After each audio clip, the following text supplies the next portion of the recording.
Imagine it's a regular Thursday afternoon. The kind of afternoon where nothing dramatic is happening. The kind that somehow makes the quiet sting even worse. Priya has been at this company for 18 months. She comes in early, she stays late. Last quarter, she single-handedly kept a major client account from collapsing during a transition that nobody else knew how to handle. She did it quietly, professionally, without making anyone feel embarrassed. She has never once called in sick on a deadline. This morning, she was passed over for the promotion she has been working toward for the better part of a year. The person who got it, 3 desks down, leaves at 5 o'clock every single day. Technically average at best, but somehow always in the break room laughing with the director when Priya is in the trenches finishing the work.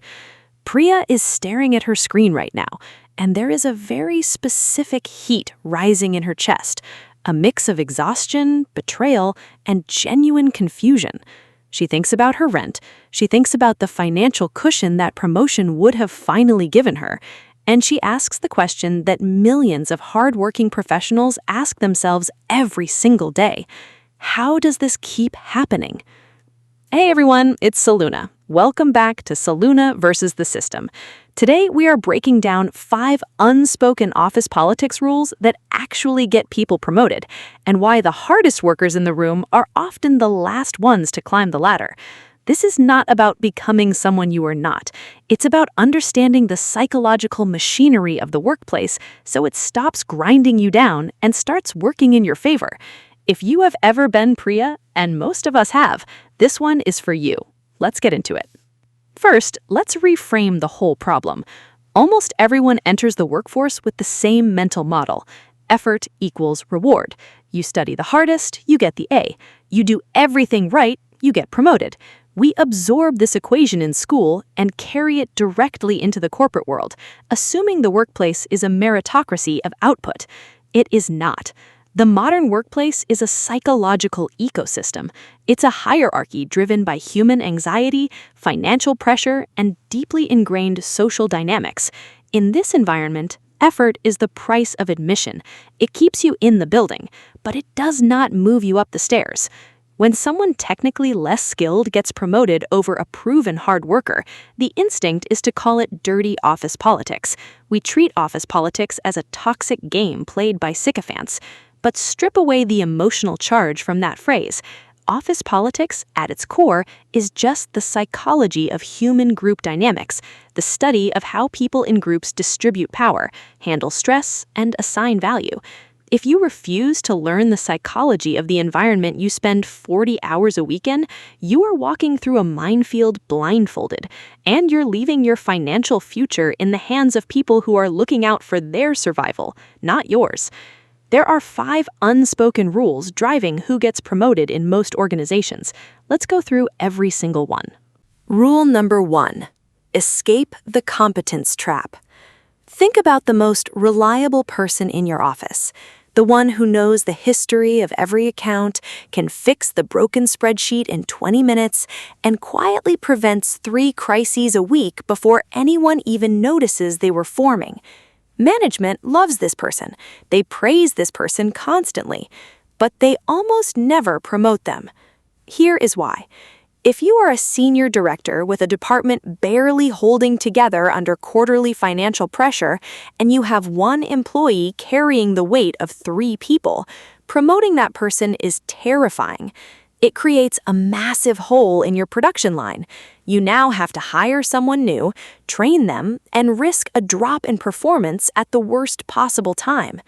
So, management makes a subconscious decision. Keep them exactly where they are.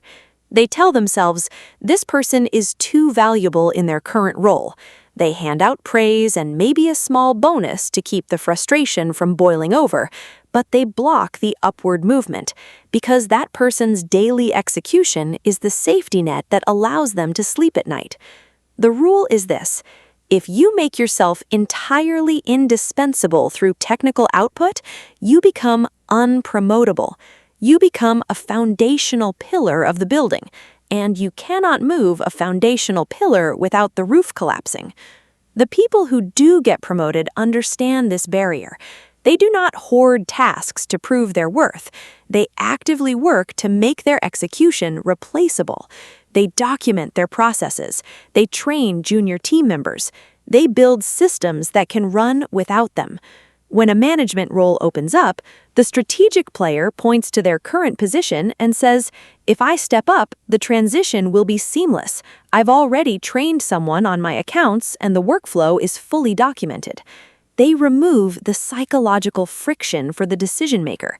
They stop saying, "Look how much you need me." They start saying, "Look how smoothly this runs," which means I have the capacity to manage the broader system. Stop being the only person who can put out the fire. Become the person who writes the manual on fire prevention. Rule number 2. Your narrative is more powerful than your output.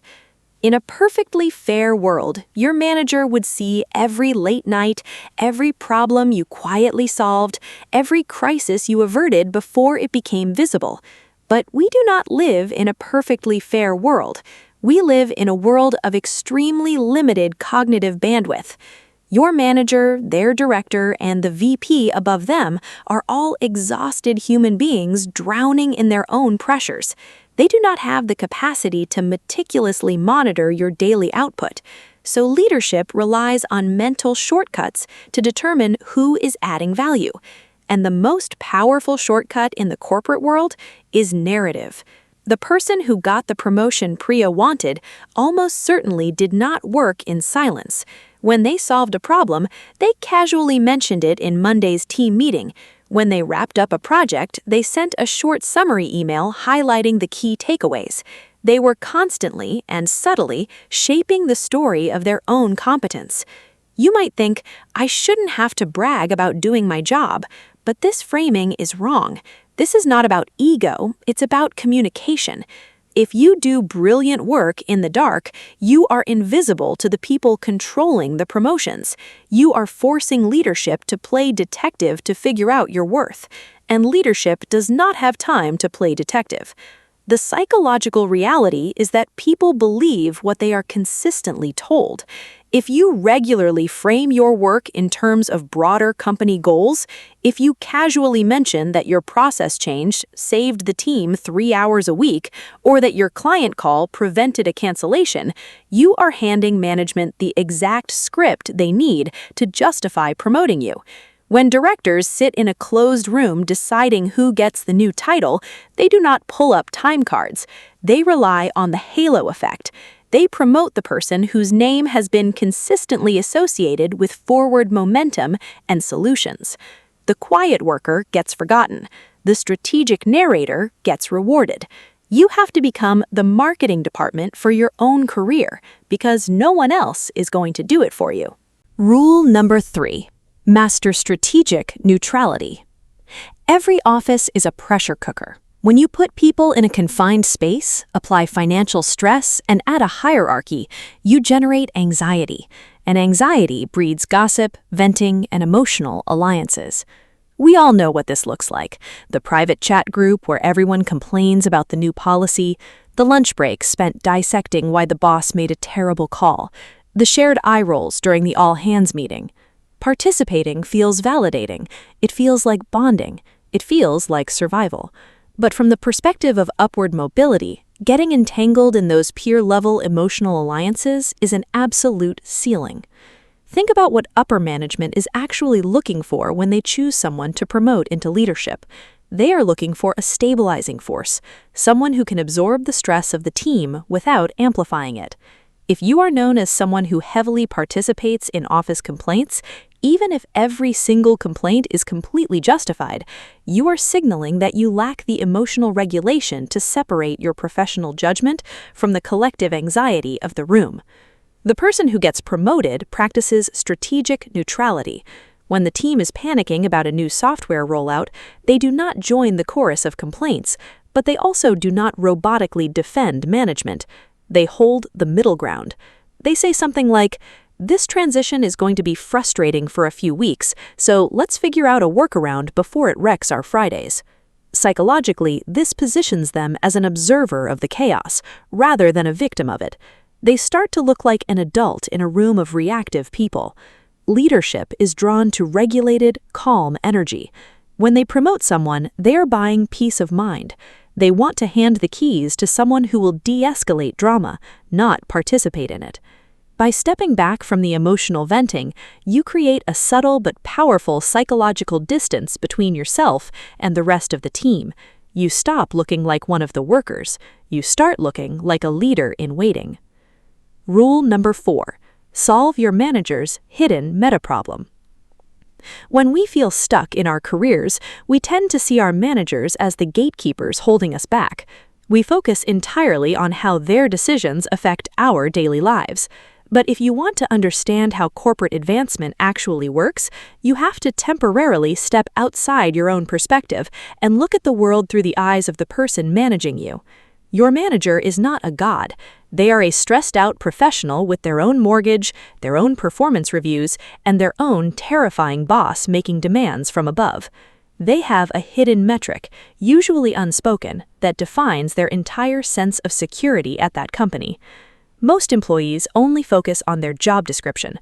My job is to analyze these reports, and I did that, so I am a good employee. But your manager does not care about your job description. They care about how your output affects their reality.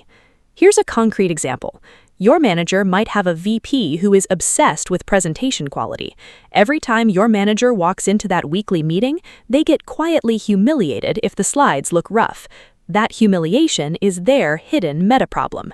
If you recognize this, you stop just handing in raw data. You start formatting your numbers into a clean, executive-ready summary before you send it over. You say, "I know you have the VP meeting Thursday, so I put together a summary deck to save you some time." You didn't just do your job. You handed your manager psychological armor. You removed a source of real anxiety from their week. When you solve someone's meta-problem, you stop being an employee to them. You become an ally. You become an extension of their own survival. And when that manager gets the chance to pull someone up with them, they pull up the person who made their life easier, the person who saw what they needed before they had to ask. Office politics is not about being fake or performing loyalty. It's about emotional intelligence. It's about understanding the human fears of the people above you and positioning yourself as the antidote to those fears. Rule number 5. Maintain the shadow of leverage. Human beings are wired with a bias called loss aversion. Psychologically, the pain of losing something we have is significantly stronger than the pleasure of gaining something new. We take things for granted until we sense a might be taken away. This applies directly to how companies value their employees. If you have been at a company for 3 years and never once signaled that you might leave, you have become part of the furniture. Management assumes you are comfortable enough to stay indefinitely, and because they do not fear losing you, they have no urgency to promote you. Why spend budget on someone who is guaranteed to stay? The people who consistently move up maintain a subtle, unspoken shadow of leverage. They never issue ultimatums. They never storm into anyone's office and threaten to quit. That is amateur behavior that gets you labeled a flight risk and quietly managed out. Instead, they cultivate an aura of high market value. They keep their professional profiles updated. They casually mention an interesting conversation they had with a former colleague who is now a director somewhere else. They ask questions about the company's long-term direction in a way that quietly signals they are evaluating their own future here. They project the quiet confidence of someone who has options. When a director senses that a highly capable, emotionally regulated employee might have options outside the building, loss aversion kicks in. Suddenly, you are no longer furniture. You are a scarce resource. Management starts asking themselves what it would cost to replace you, how much institutional knowledge would walk out the door, and that anxiety, not gratitude, not fairness, but anxiety, is often the actual catalyst for a promotion.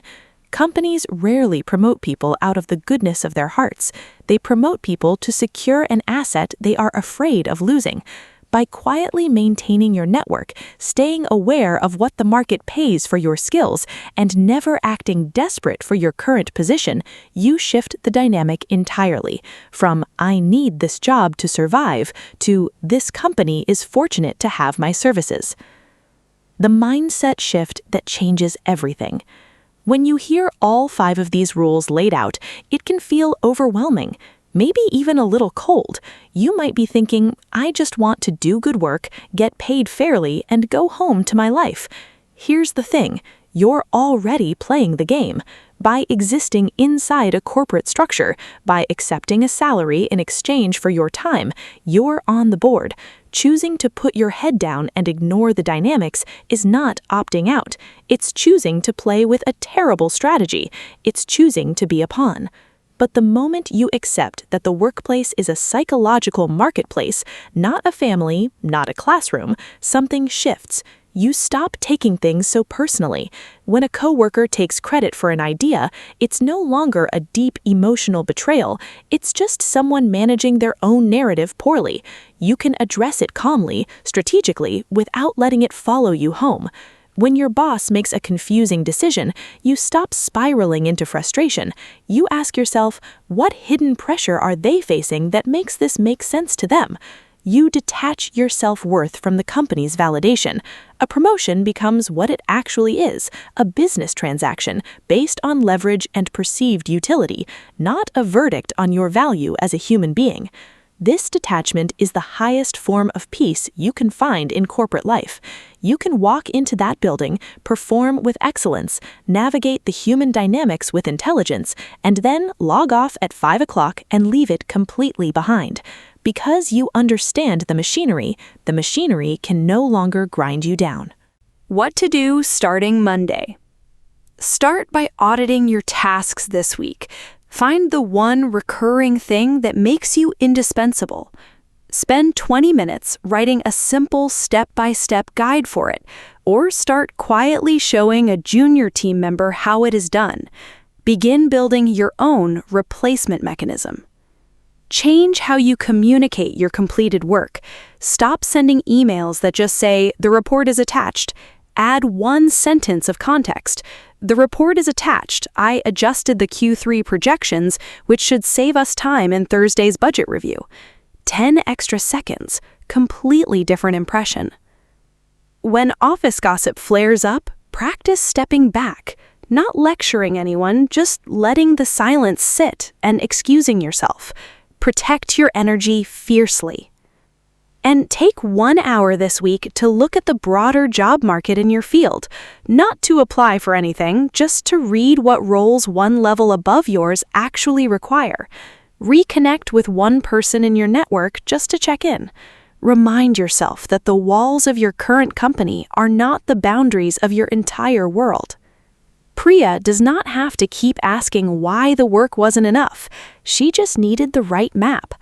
Now she has it. Drop a comment below. Which of these 5 rules hit closest to home for you? And share this with someone in your life who is grinding hard and not seeing it reflected in their career. They need to hear this. I'll see you in the next one.